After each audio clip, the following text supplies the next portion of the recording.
Hello everyone, welcome to our channel IVLegal. In our today's video, we are going to discuss about section 90 and section 90A of Indian Evidence Act. Indian Evidence Act की series हम discuss कर चुके हैं section 88A तक, 88A 89 तक हमारी previous video में। तो आज हम बात करेंगे सेक्शन 90 की। सेक्शन 90 किस बारे में बात करता है? सेक्शन 90 बताता है हमको कि presumption as to documents which are 30 years old, मतलब जो एंशियंट डॉक्यूमेंट्स हैं, कोई भी डॉक्यूमेंट 30 साल पुराना उसको हम एंशियंट डॉक्यूमेंट कंसीडर करेंगे। तो उन डॉक्यूमेंट्स के बारे में कोर्ट क्या प्रिज्यूम करेगा? सो द पॉइंट, यहां पर वर्ड क्या यूज हुआ है इस सेक्शन में? मे। दैट मींस कि court may presume, means it is not mandatory for the court to lay down the presumption of relating to such ancient documents, but court may।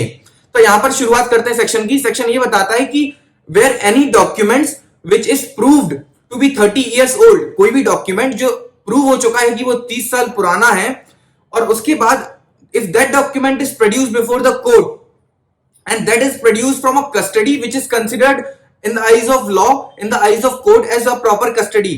तो कोई भी डॉक्यूमेंट जो 30 साल पुराना है और वो कोर्ट में प्रोड्यूस हुआ है, और कोर्ट में प्रोड्यूस हुआ है, और कोर्ट में जब वो प्रोड्यूस हुआ है तो it has come to the court from a proper custody, जिसकी जो कोर्ट की नजर में प्रॉपर कस्टडी है। तो उस document and if in the eyes of court if the document is appeared to be free from any suspicion, then in that case the court may presume that the signature and other parts of document is of that person's handwriting। मतलब वो document जिस भी person की handwriting में है, वो signature उसी की हैंडराइटिंग के हैं, वो डॉक्यूमेंट उसी के द्वारा लिखा गया है, ये कोर्ट प्रिज्यूम कर लेगा। कोर्ट में also presume that it is duly executed, attested by whom it purports to be executed। जिस पर्सन के द्वारा वो डॉक्यूमेंट एग्जीक्यूट होना था, कोर्ट ये प्रिज्यूम कर लेगा कि ये डॉक्यूमेंट उसी पर्सन के थ्रू एग्जीक्यूटेड हुआ है, उसी पर्सन के थ्रू एग्जीक्यूट हुआ, उसी पर्सन के थ्रू अटेस्टेड है।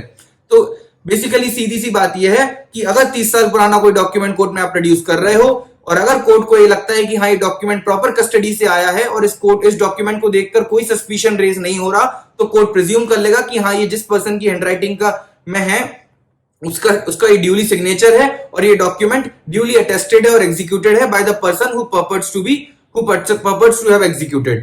ठीक है। अब यहां पर सवाल उठता है कि प्रॉपर कस्टडी क्या है?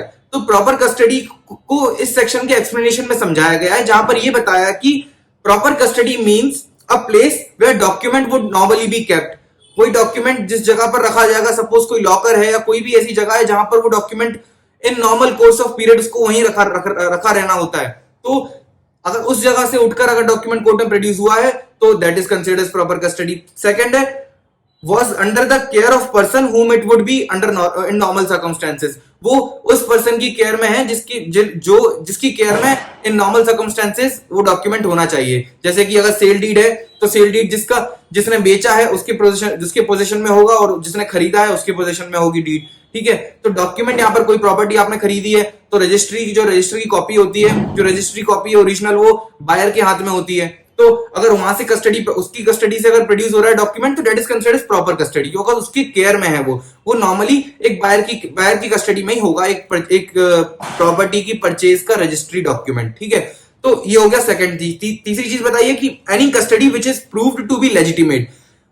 कोर्ट की नजर में कोई और कस्टडी जो एज अ लेजिटिमेट प्रूव हो सकती है, that is also considered proper custody. Proper custody को समझना इसलिए जरूरी है क्योंकि वो डॉक्यूमेंट जो एंशियंट डॉक्यूमेंट है, जो 30 साल पुराना है, वो अगर कोर्ट में प्रोड्यूस हुआ है तो that should come from a proper custody. And after coming it from a proper custody,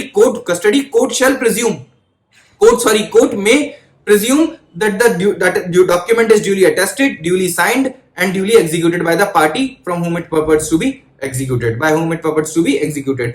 तो अब बात करते हैं सेक्शन 90A की। सेक्शन 90A एंड सेक्शन 90 बहुत हद तक सिमिलर है, बस डिफरेंस है कि सेक्शन 90A बात करता है इलेक्ट्रॉनिक मैसेजेस की, सेक्शन 90 बात करता है इलेक्ट्रॉनिक रिकॉर्ड्स की। तो यहाँ पर बेसिकली वही रिकॉर्ड्स जिनकी जो 30 इयर्स ओल्ड थे बट वो फिजिकल फॉर्म में थे। तो हमने बात की सेक्शन 90 की। सेक्शन 90A बताएगा उन्हीं इलेक्ट्रॉनिक रिकॉर्ड्स के बारे में। तो अगर कोई इलेक्ट्रॉनिक रिकॉर्ड्स जो 5 साल पुराने हैं, उससे क्या उन एस्पेक्ट से रिलेटेड कोर्ट क्या प्रिज्यूम कर सकता है? तो इसमें यह बताया गया है कि where any electronic record which is proved to be 5 years old, अगर कोई भी इलेक्ट्रॉनिक रिकॉर्ड जो अगर कोर्ट में ये प्रूफ कर देते हैं कि ये इलेक्ट्रॉनिक रिकॉर्ड 5 साल पुराना है, तो उस केस में और उसके बाद वो कोर्ट में प्रोड्यूस भी हो रहा है and it is coming from a proper custody, then court may presume that the digital signature the digital signature on that document, on that electronic record, is of the person of whom the electronic record is.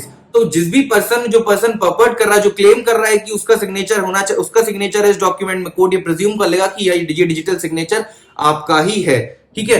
The court में presume that the digital signature which purports to be the digital signature of any particular person was so affixed by the person in that electronic record. जो digital signature जो person purport कर रहा है उसी का digital signature इस document में electronic record में अफिक्स्ड है.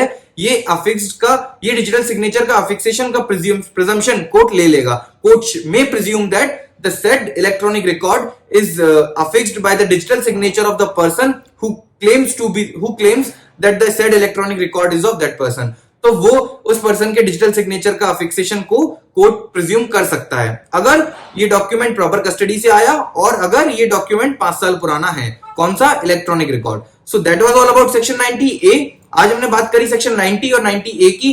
अब हम मिलेंगे हमारी अगली वीडियो में जहां हम डिस्कस करेंगे section 91, 92 and that's how we will complete our entire Indian evidence act lecture series. अगर आपको पसंद आई ये video then don't forget to like, share and subscribe our channel and hit the bell icon for regular updates. Bye bye. Thank you.